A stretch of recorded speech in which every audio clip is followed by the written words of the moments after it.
In 1969, 6-year-old Dennis Martin vanished while on a camping trip in the Great Smoky Mountains National Park with his family. During a game of hide-and-seek near the Spence Field area, Dennis disappeared without a trace. Despite a massive search involving thousands of volunteers, the FBI, and the National Guard, no clues were found. Reports from nearby campers mentioned hearing a loud scream and seeing a rough-looking man carrying something on his shoulder around the time Dennis disappeared, but these leads never panned out. Theories range from animal attacks to abduction, but no evidence has ever surfaced. Dennis Martin's disappearance remains one of the most haunting unsolved mysteries in the history of the Great Smoky Mountains. In 1959, 12-year-old Lyn Harper disappeared from her home in Ontario, Canada. Her body was discovered 2 days later in a nearby wooded area, showing signs of strangulation. Stephen Truscott, a 14-year-old classmate, was quickly arrested and convicted of her murder, receiving a death sentence that was later commuted to life imprisonment. Truscott always maintained his innocence, and over the years, new evidence and investigative inconsistencies came to light, suggesting he may have been wrongfully convicted.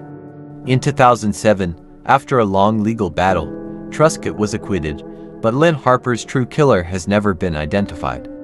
The case remains one of Canada's most debated and tragic unsolved mysteries. In 1994, the small town of Oakville, Washington, experienced a bizarre and unsettling phenomenon known as the Oakville blobs. Over several days, a gelatinous substance rained down from the sky, covering an area of 20 square miles. Residents who came into contact with the blobs fell ill, with flu-like symptoms, and animals reportedly died. Samples of the substance were sent to various laboratories for analysis.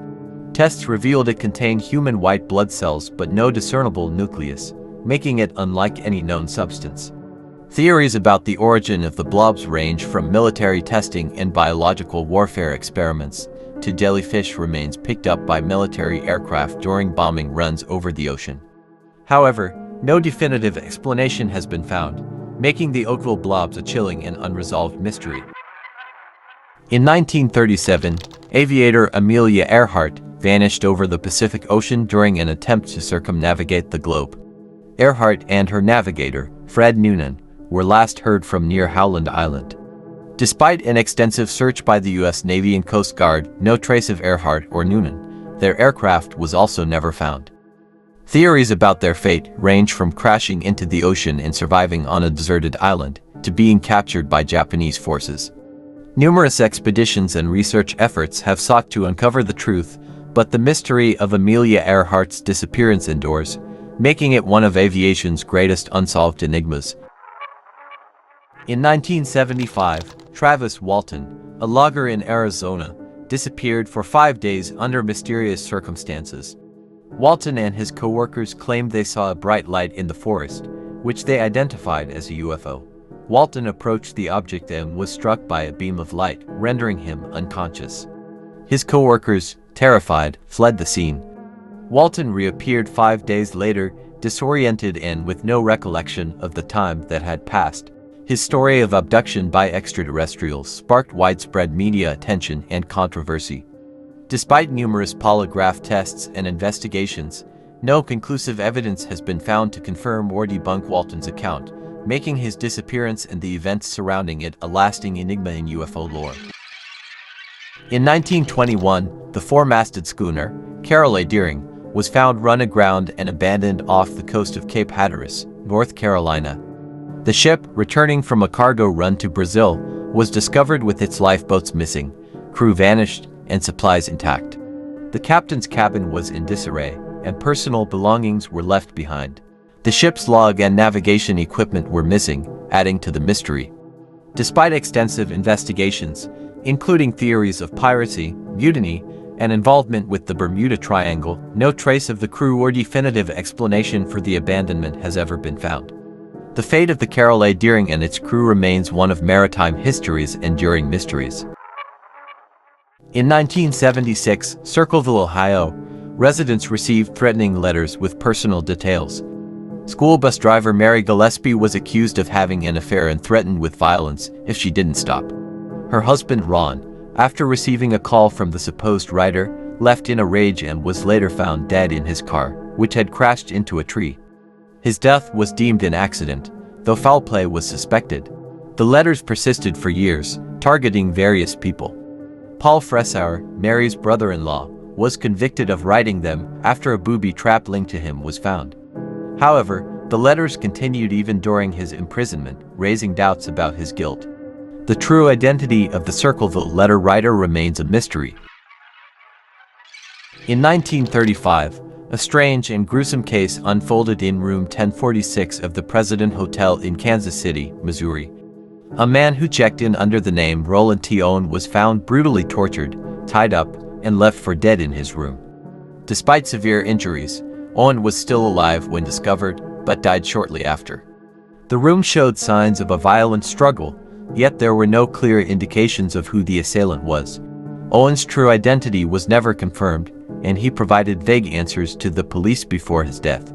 Adding to the mystery, a series of anonymous phone calls and letters complicated the investigation.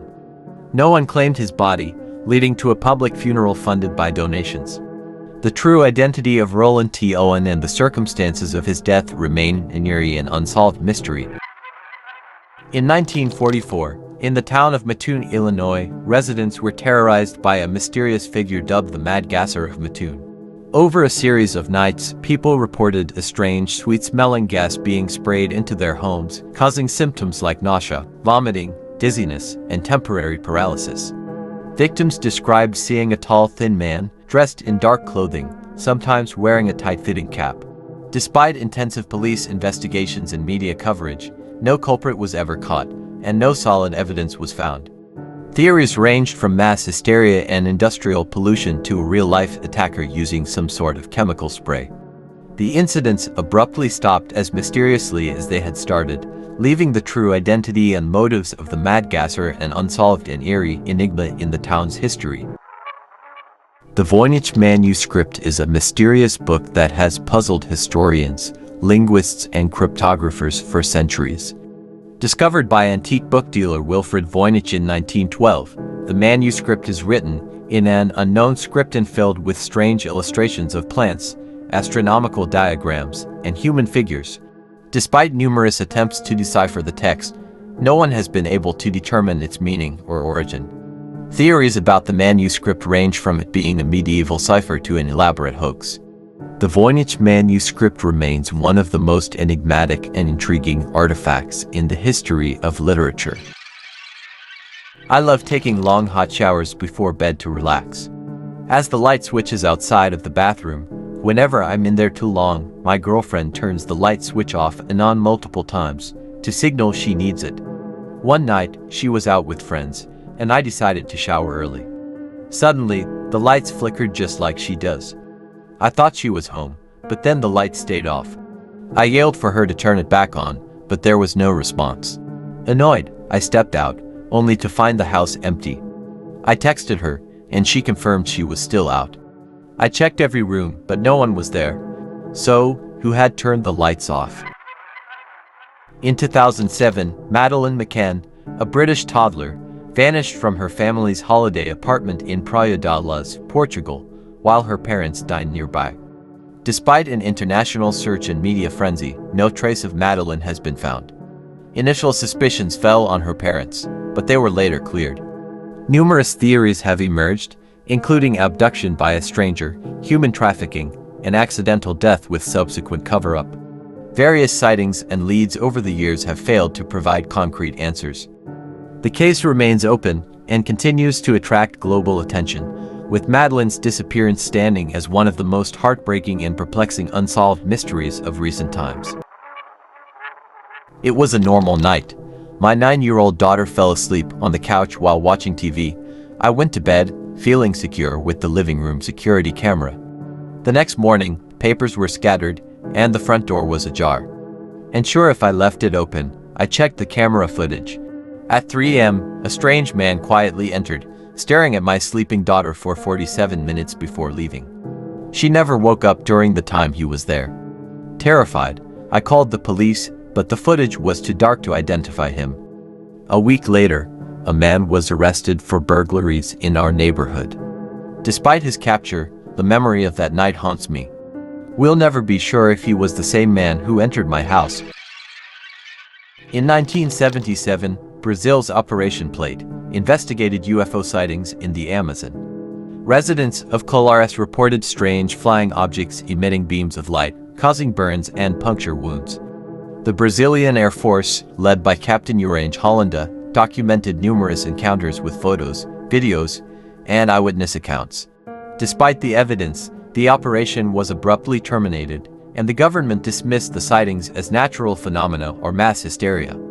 Captain Hollanda spoke publicly telling everything that happened during the operation, but a few days later, he was found dead in his house, which only deepened the mystery. The true nature of the events remains unsolved. In a quiet suburban neighborhood, a series of bizarre burglaries began to unsettle the residents. Families would return home to find their possessions rearranged, but nothing was ever stolen. The intruder seemed to leave a calling card, a single black feather placed on the kitchen table. Detective Harper, assigned to the case, noticed a disturbing pattern. Each home targeted had a child who reported seeing a shadow man watching them at night. The break-ins escalated when a young boy named Tommy went missing from his bed, with only a black feather left behind. A frantic search led the police to an abandoned house at the edge of town. Inside, they discovered a hidden basement filled with children's drawings of the shadow man and wall covered in black feathers. Tommy was found, traumatized but alive, along with evidence of more planned abductions. The perpetrator was never caught, leaving the community in fear, always wondering if the shadow man would return.